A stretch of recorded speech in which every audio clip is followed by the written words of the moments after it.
तो नमस्कार। देश के 78 लाख ईपीएस 95 पेंशनर्स, हमारे आदरणीय सीनियर सिटीजन, ट्रेड यूनियन के कर्मचारी लोग, चीनी मिल वर्कर और बुजुर्ग जो है कि दंपति और जो कमांडर अशोक रावत जी की टीम में एनएसी के कर्मचारी, पदाधिकारी, अधिकारी, जितने भी तमाम सीनियर सिटीजन लोग हैं, आप सबका चैनल पर एक बार फिर हार्दिक अभिनंदन और स्वागत करते हुए आपको बता देना चाहते हैं कि इस खबर के माध्यम से फिजा में उड़ रही तमाम तरह की अफवाहों और तमाम तरह की बरगलाने वाली, उलझाने वाली खबरों के बीच आपको जो है कि एक सच्ची और सही जानकारी मुहैया करने का काम करने जा रहे हैं, जिससे आपके तमाम तरह के जो डाउट्स है क्लियर हो जाएंगे, आपके संशय दूर हो जाएंगे।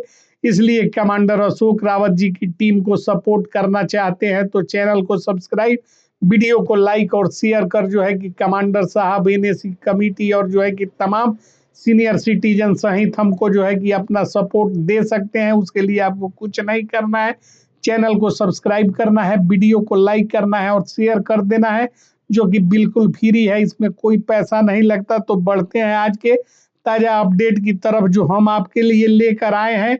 चूंकि हम आपको जो है कि समय समय पर अपडेट करते रहते हैं।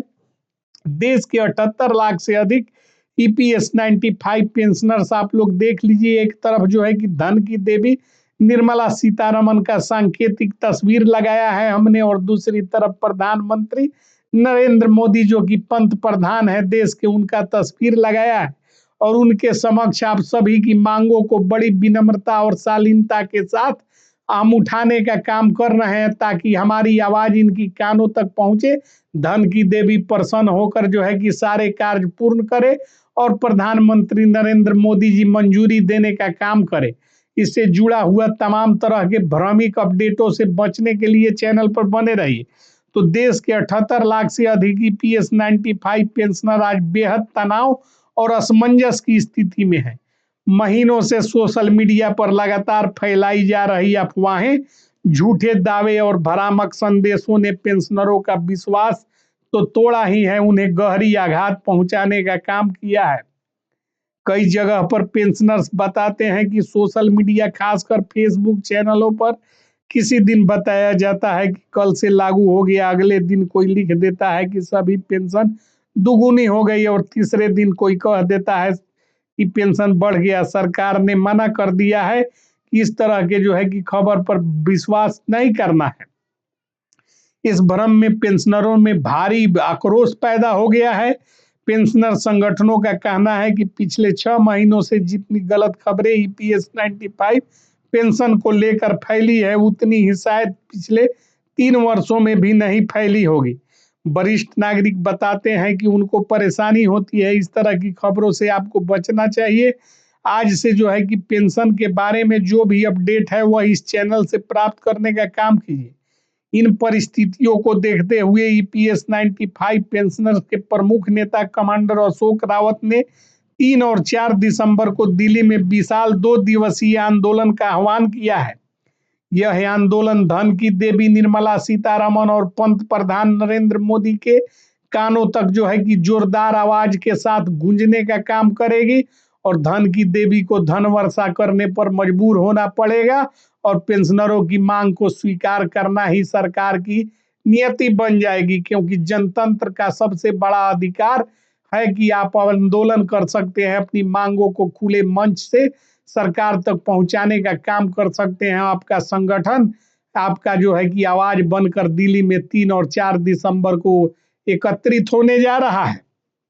इन्हीं परिस्थितियों के वजह से कमांडर साहब ने दिल्ली में जो है कि विशाल 2 दिवसीय आंदोलन का आह्वान किया है। यह आंदोलन पिछले सभी प्रदर्शनों से बड़ा और निर्णायक बताया जा रहा है। कमांडर रावत का कहना है कि अब पेंशनरों के पास प्रतीक्षा का समय नहीं बचा। सरकार का यह तो समाधान देना होगा, या हम आंदोलन को राष्ट्रीय स्तर पर व्यापक करेंगे। देश भर के राज्यों से पेंशनर दिल्ली पहुंच रहे हैं, इस बात की जानकारी तो आप लोगों को है ही। रेल टिकट पहले ही महीनों से बुक हो रहे हैं, बसों और निजी वाहनों से काफिले तैयार हैं, और सोशल मीडिया ग्रुप में आंदोलन से जुड़े निर्देश और कार्यक्रम हम साझा करने का काम कर रहे हैं। आंदोलन को आशा और संघर्ष का अंतिम चरण भी कहा जा रहा है।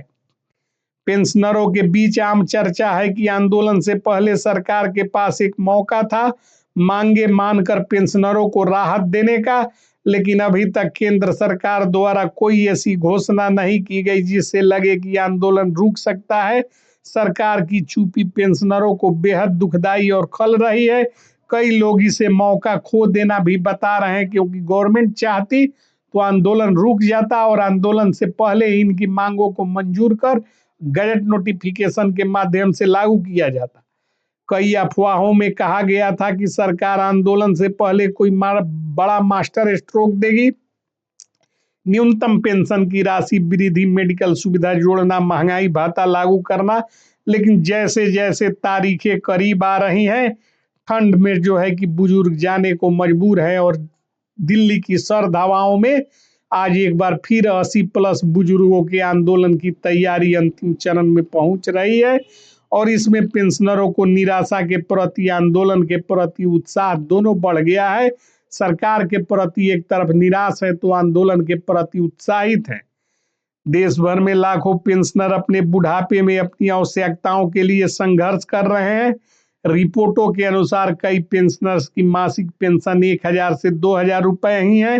कुछ को दवाइयों पर ही 3 से 4000 खर्च करने पड़ते हैं और जो है कि परिवार पर बोझ बनने का भय लगातार बढ़ रहा है। यही सब कारण है कि इस आंदोलन को और तीखा बनाने पर हम बल दे रहे हैं।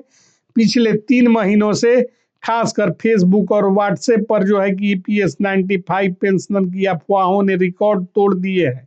कुछ तथाकथित विशेषज्ञ हर दिन नया वीडियो डालकर दावा करते हैं कि मेरे अंदर की खबर पक्की है। ऐसे कंटेंट ने विश्वास पेंशनरों का तोड़ा है। अब बहुसंख्यक बुजुर्ग कह रहे हैं कि अब हम दिल्ली के आंदोलन पर भरोसा करेंगे, बाकी सब झूठ पर कोई भरोसा नहीं। कमांडर रावत के नेतृत्व में आंदोलन का पूरा ढांचा तैयार किया गया है। सुबह 10 बजे एकजुट रैली, दोपहर में मांग पत्र का पाठ, वरिष्ठ नेताओं के मुख्य संबोधन, शाम में राष्ट्रीय संकल्प, अगले दिन शांतिपूर्ण मार्च, ज्ञापन सौंपना और भविष्य की रणनीति घोषित करना। यह जो है कि कार्यक्रम के मुख्य बिंदु हैं।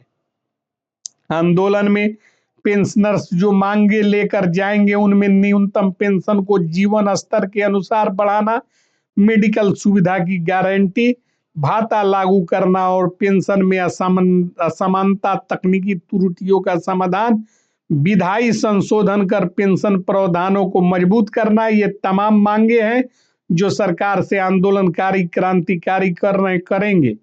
रावत ने स्पष्ट किया है कि इन मांगों में कम कुछ स्वीकार नहीं होगा। ये तमाम मांगे सरकार को माननी पड़ेगी। सरकार की चुप्पी को विशेषज्ञ कई तरह से देख रहे हैं। कुछ कहते हैं कि सरकार बजट से पहले कोई बड़ी घोषणा करना नहीं चाहती। कुछ कहते हैं कि अध्ययन समिति की रिपोर्ट अभी पूरी नहीं हुई है और कुछ इसे चुनावी समय का सोच समझ लिया गया विराम बताते हैं।